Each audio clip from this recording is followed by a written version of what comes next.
has been kind of a wild ride.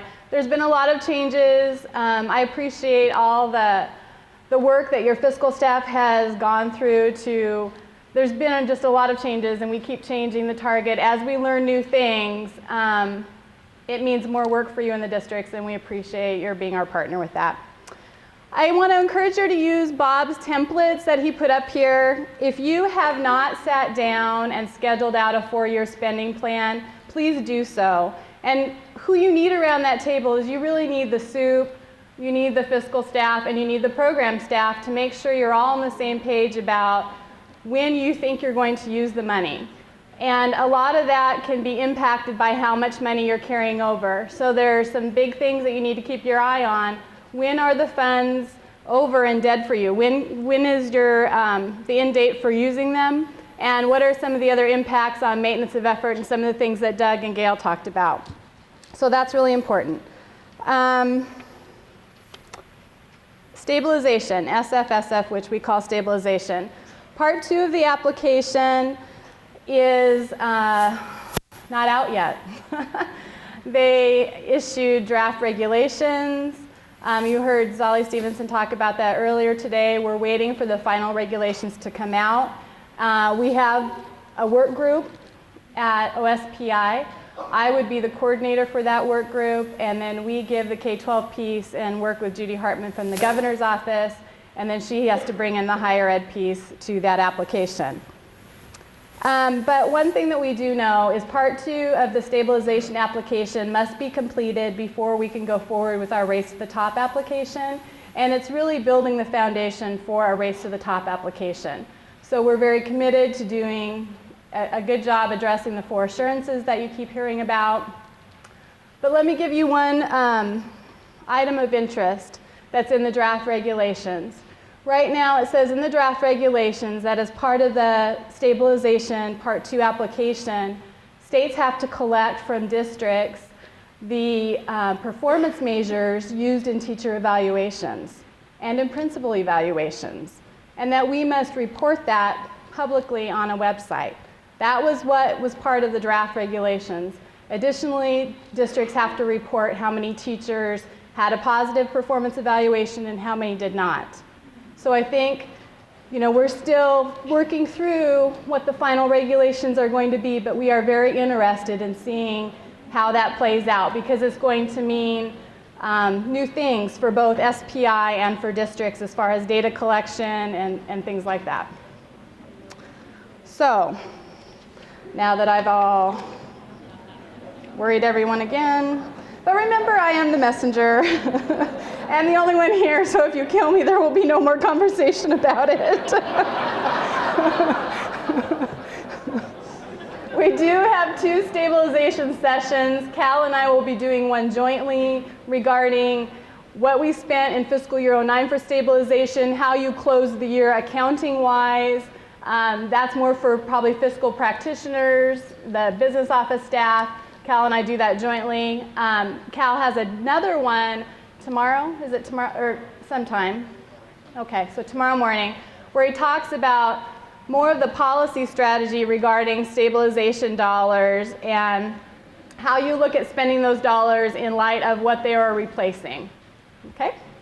So that's our advertising. I want to go to my slides really quickly because I think a lot of you are here to talk about what is the reporting requirements. So while you've been here, I have now issued more guidance to the field. Just probably, like an hour ago, more guidance came out on the 1512 reporting. We expect iGrants to come up this afternoon. It will be similar to what happened in May. You will all rush back to your rooms tonight. You will try to do the reporting, and then you'll come back tomorrow morning and ask more questions, which is fine. That's part of the reason that we're here. So Section 1512 contained in the Recovery Act does require additional reporting. And it's to inform the public how the stimulus money is being spent at every school district. So hopefully by now we're all aware that on both the governor's recovery website and on the federal recovery website, there will be a way for the public to look up your district by name to see how many dollars you've received, how much you've spent, and how many jobs you've created or retained. Okay, that information will be out for the public to look at. We talked about those, what projects and activities are being funded. And remember, the recovery reporting wasn't just built for education, it was built for all of the ARRA stimulus money, and that includes a lot of infrastructure money that went out to Department of Transportation and Ecology, those kinds of agencies as well. So it's kind of a one-size-fits-all, and sometimes it works well for education and sometimes it doesn't, and so we're having to adapt to that. Section 1512 reporting is in addition to any other reporting that you're required to do. Let me be clear, it's more on top of everything else. Non-compliance is a big issue for the department, and so we have made some, just disclosure statements that please don't forget to send this information in to us, because we'll be held to a very high standard as far as how do we make sure everyone's reporting timely. And really the state must ensure that happens or the money is at risk for recovery. So the first report is due October 10th, and the first report covers from February through September 30th of 2009. One of the things that we've been collecting from all of the districts that's required by ARRA is we've been required to get your DUNS number. Some of you had them, some of you didn't. Thank you to the ESDs for helping us coordinate that work. It's greatly appreciated. The other thing that you had to do that I realized didn't make a lick of sense to us or anyone else is you had to register in the Central Contractor Reporting Registration site.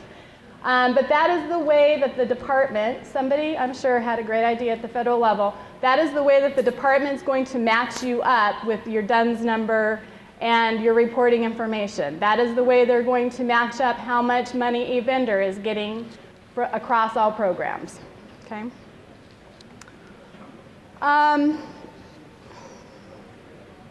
So the reporting package, did I go one too many?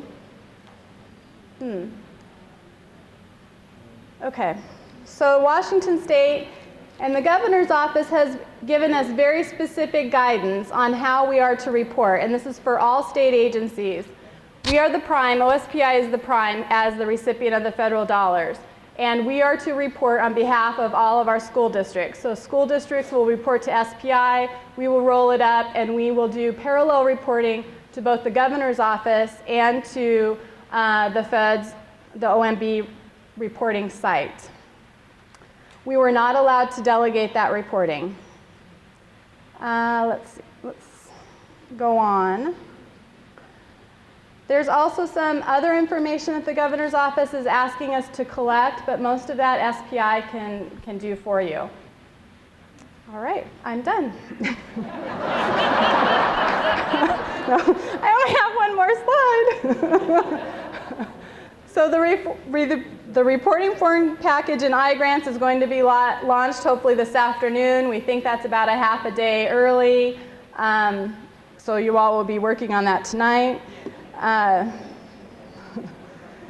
Then it's due back to SPI by October 5th. I realize that's not very many days, and we're hoping to be able to work and expand the amount of time you have to report for the next reporting period.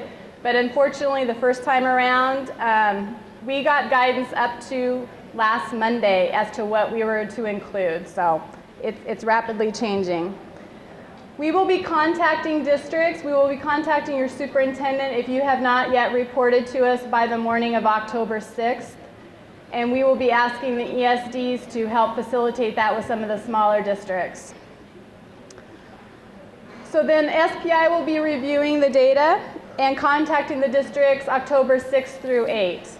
One of the things that we have going for us the first time around is that you don't have a lot to report because it's only if you have approved grant applications for which you have a grant number.